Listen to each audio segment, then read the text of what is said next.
Let's see some magic.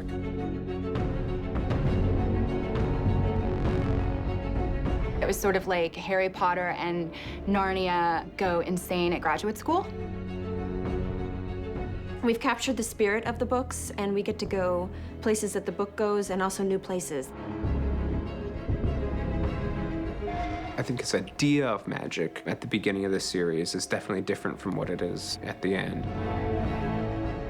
It's an insane kind of ride, and as an actor, thrilling to do. I believe in magic, so there's that.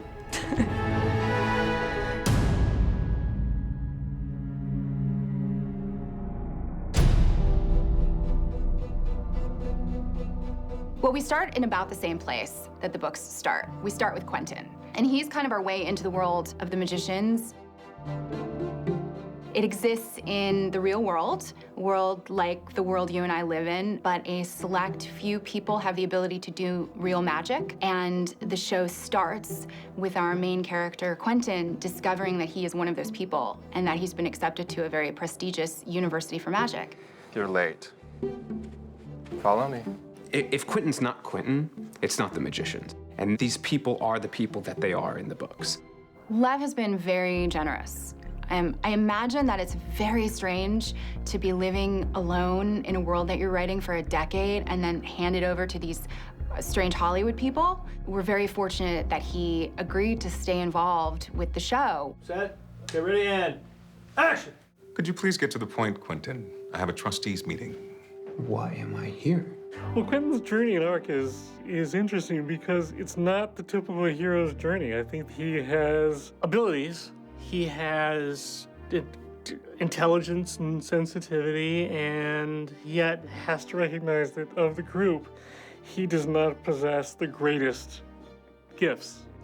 It's good to be aware the world is inherently unfair. Act accordingly. I love this kind of unlikely hero, this sort of like unlikable hero. I'm terrified I'm gonna get kicked out. Who wants to be the hero, but heroes might not actually exist in this world. I need this place. And I never had friends or parents who understand. Look, my parents are useless, crazy people. It's really fun to get to do scenes with all the different characters and always be surprised at what we find between the two because they're all so different. Hey, what about your light bending thing? Yeah, we could use like a magnifying glass.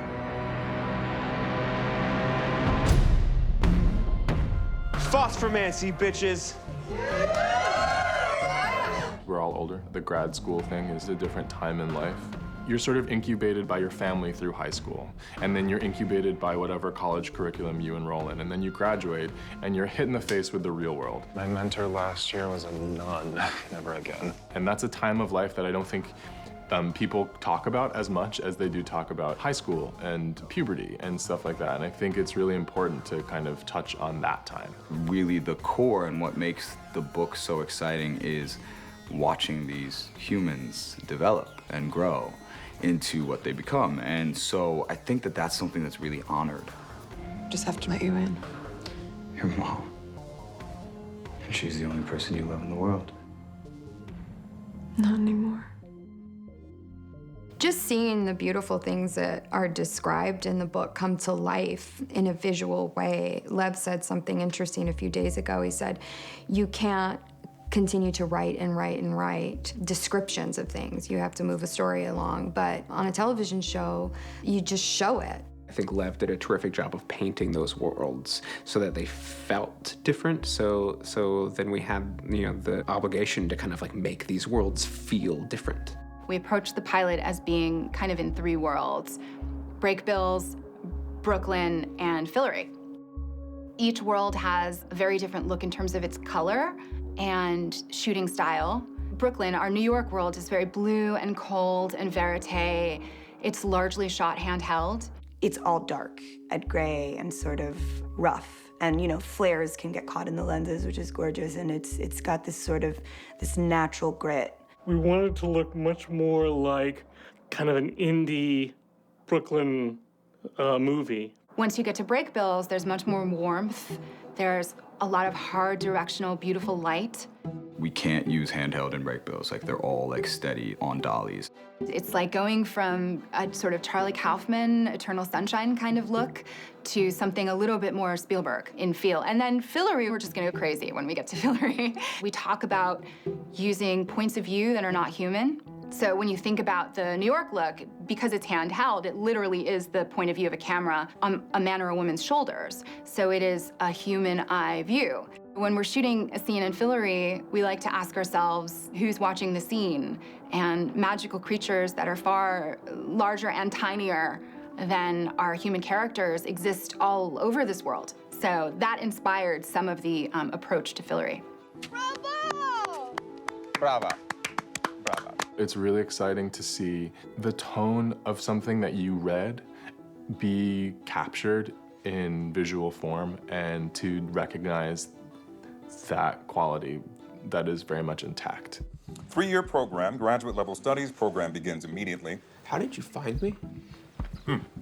Globes. We really lucked out with our designers on this show who have a beautiful instinctual sense of the world and take every detail really seriously. Every single piece of the set they've thought through, every single book, every title, every cup, every glass, everything represents something in the book series. And my mind is blown every time we come to work and we have a new set, and it's everything I thought it was when I read the books and more. It's such a lush landscape. We're always playing 1,000 levels of pretend, you know, like I'm this person, I'm saying these words for the first time and that camera's not right there and these lights, you know, like, so to not have to like also imagine everything else, you just get to come and feel like you're actually in these places, and it's a gift. And it makes my job easier, and I think it makes me a better actor, and it makes all the actors better as well. I wish every viewer of the show could visit the Physical Kids Cottage. It's unbelievable. Welcome to the Physical Kids Cottage. I have never been on a set that is so beautiful and so detailed. The Physical Cottage alone is probably the most beautiful room I've ever worked in. There are plates and forks and a lamp and a chair stuck to the ceiling from past sort of misbehavior on the part of young magicians. Like, it's like a drinking game gone wrong and the plates never came down off the ceiling. There's stuff like that in every corner. It's so gorgeous. I would love to live in that set. It tends to be where we hang out at lunchtime, all of us, because it's just beautiful. I can't believe how lucky we are. When I first saw the Physical Kids set, I cried because it was so beautiful to me and so beyond anything that I could have imagined it to be. I know that all of us share this sentiment in the cast. It looks even better than what we imagined it to be when we read the script. So they're constantly outdoing themselves, whether it's a new location or whether it's another place that they're building in the studio. In the lab, which is one of our sets, that's sort of like the classroom, there's a periodic table of elements on the wall that includes all of our elements and then all the magical elements. So there's stuff like that everywhere.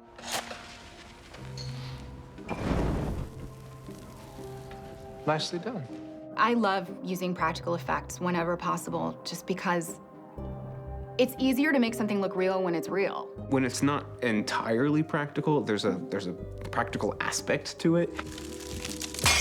We haven't really done much of like just standing in front of a green screen looking at a tennis ball and like running from a T-Rex or something yet.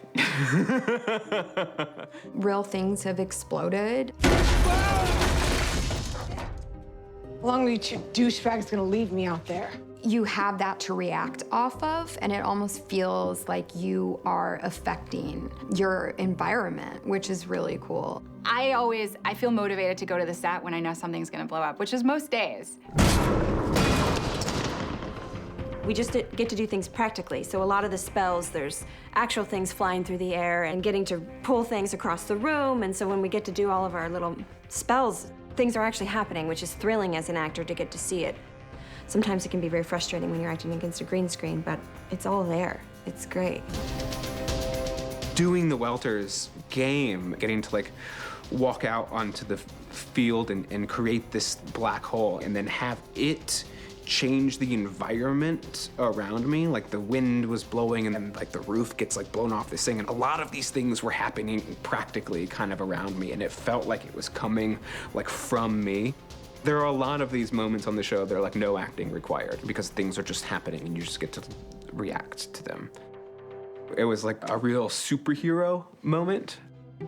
and makes our job as actors incredibly easy because it's real. Whenever we can, we do. And when we can't, we have a brilliant VFX team that helps us create the magical, too amazing to create in real life version. The big mystery is who is the Beast? Beast stuff is difficult to talk about because we don't know a lot about him, and we're kind of like piecing together what this guy's deal is and like why he's trying to screw with our lives. I think the Beast sort of represents a lost childhood, you know, a person who couldn't recover from the horrors of his childhood. They're all scared of the Beast. I'd be scared of the Beast. He's fantastic. He's a fantastic villain. Hello. The Beast is this boy who was taken advantage of and abused and had no way of escaping that but through this portal to this magical world. The popular theory in the world of the magicians is what Elliot says in episode 2. Funny little irony they don't tell you. Magic doesn't come from talent. It comes from pain. What that means is that some people, they have particularly terrible childhoods, or they're born with certain disadvantages, or they just experience life with a higher level of sensitivity. And out of that, what could be perceived as a hole or an incompleteness or a struggle, this capacity to channel the energy to do magic is born. This is where I've been. I'm a magician. Everyone in the show expects magic to fix something, and in fact, what magic does is complicate those things you think it would fix. You can save someone's eyes. You can even save someone's life, but you might alter their soul in the process.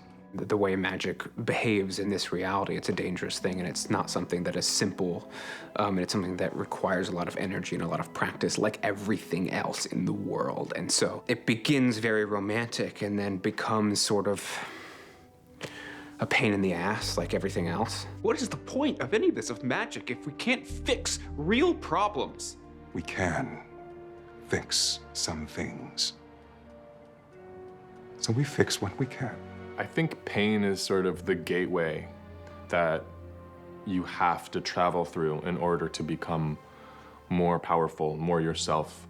As we talked about it in the writer's room, we all resonated with it instantly because that's how all of us feel about art. I think in our own separate ways, each of the writers had the experience of having pain early in their lives, and what they did was channel it into writing, which is a very beautiful thing. I was really moved by it. You want to go back to Columbia? That pointless, miasmic march to death you call life? The pain causes a need to protect or a need to solve. I mean, that's what pain does. It causes a need to find healing. And I think that we all sort of, as characters, inaccurately believe that magic is going to be the solution, but really the magic allows us to find the solution that really happens within us. Do some goddamn magic! Stop it! I think the pain brings us on a journey of seeking healing. It's these essences, it's these themes, it's what the book is what the show is. It's not about magic because it's about talking to each other. I think the best fantasy and horror kind of lives in that space where the fantasy and the monsters are an opportunity for us to explore things about ourselves and about the dark side of humanity. And Lev's story, to me, is a really beautiful example of that.